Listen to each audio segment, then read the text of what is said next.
Tell us a little bit about what you're doing and where you're from.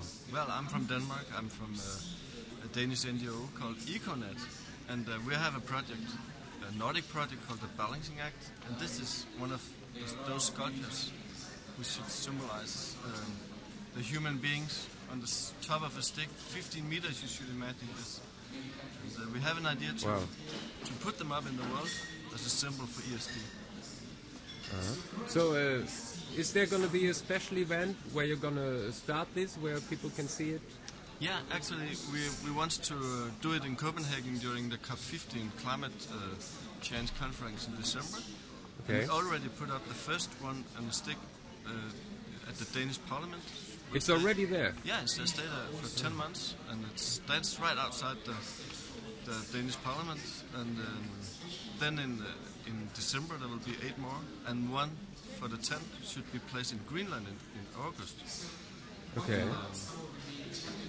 So now we're looking for people from the world to bring those sculptures around in the world after COP15. Right, wonderful. It's really lovely. Is there a website where we can learn more about that and have a look? The Danish sculptorist who makes this sculpture, you can find him on his web page. Is called Art in Defense of Humanism. So it's aidoh.dk. There's a lot of pictures telling about the project. Well, definitely document that in the magazine. And then also a webpage called thebalancingAct.dk.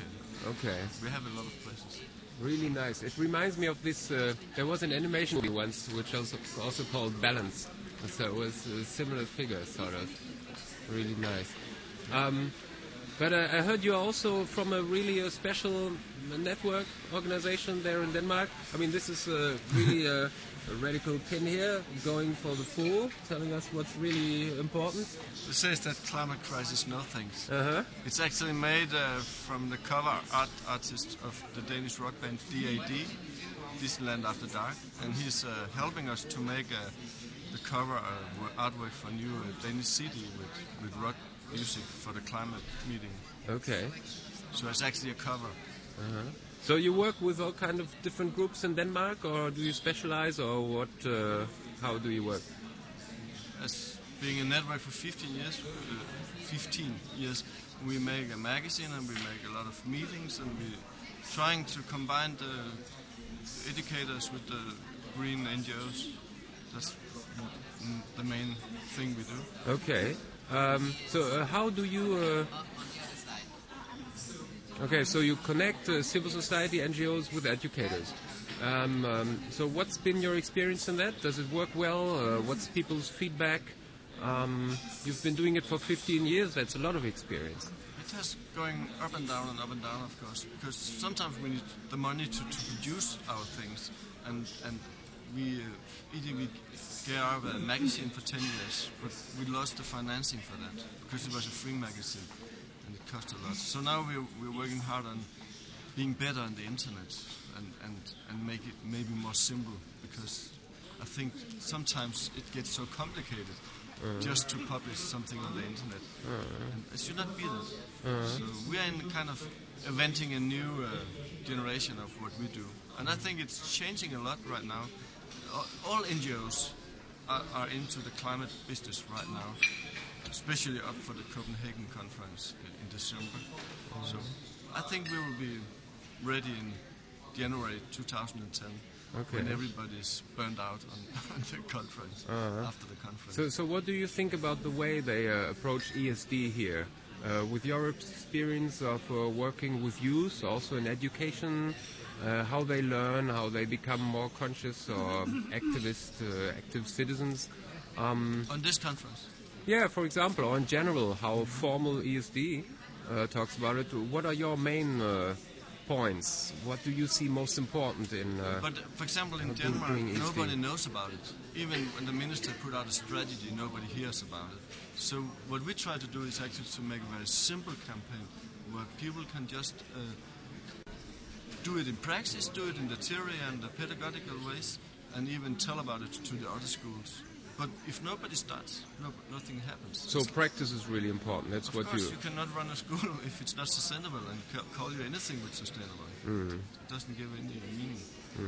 So now we need action, and I think the 3 goals, I didn't tell it, there's 3 goals and 7 values in the Balancing Act campaign.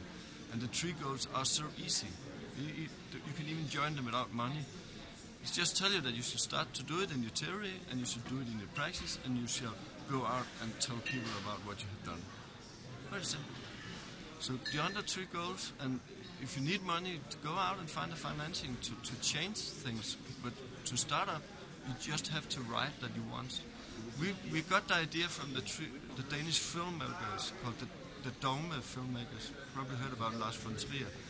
Those filmmakers, they said, from now on we'll make films very simple with those 10 dogma, and they write on that, they put the sign on that, and they did it. So it's the same, but we call this not a dogma project, we call it a balancing project. It's actually the same idea, and make it more simple and get started. What are we waiting for? Yeah, right. The Danish minister strategy is very complicated and talks a lot about things. They didn't want even to put this 3 goals and tell about them. But then at the end, when they wanted to put it out the strategy, they asked if they could use the Balancing Act as a symbol. So we put up this 15 meters sculpture for them in front of the Danish parliament. So we're getting closer. Cool. Yeah, I like that. And there's always good people who understand what we're talking about. And I think if we give them such great tools to work with and such symbols, I think they understand and they will support it. If she fell down, she will get maybe die or something. So to survive, she have to do a good balancing here. Yeah. There's other ones here. There's one there. There's even a man over there. And I don't know if you can take a picture here, but this is actually the Danish Parliament, and here we have the one which we're putting out on 4th of March. Will be there for the next 10 months. So if you go to Copenhagen, you'll probably see this. Well, I have to. I mean, this is one of the coolest initiatives around, and seeing how you're working in your country, I think there's things we can report about and learn from. And you can read about the 3 main goals. 3 main goals. Yeah. Wow, what are 3 main goals?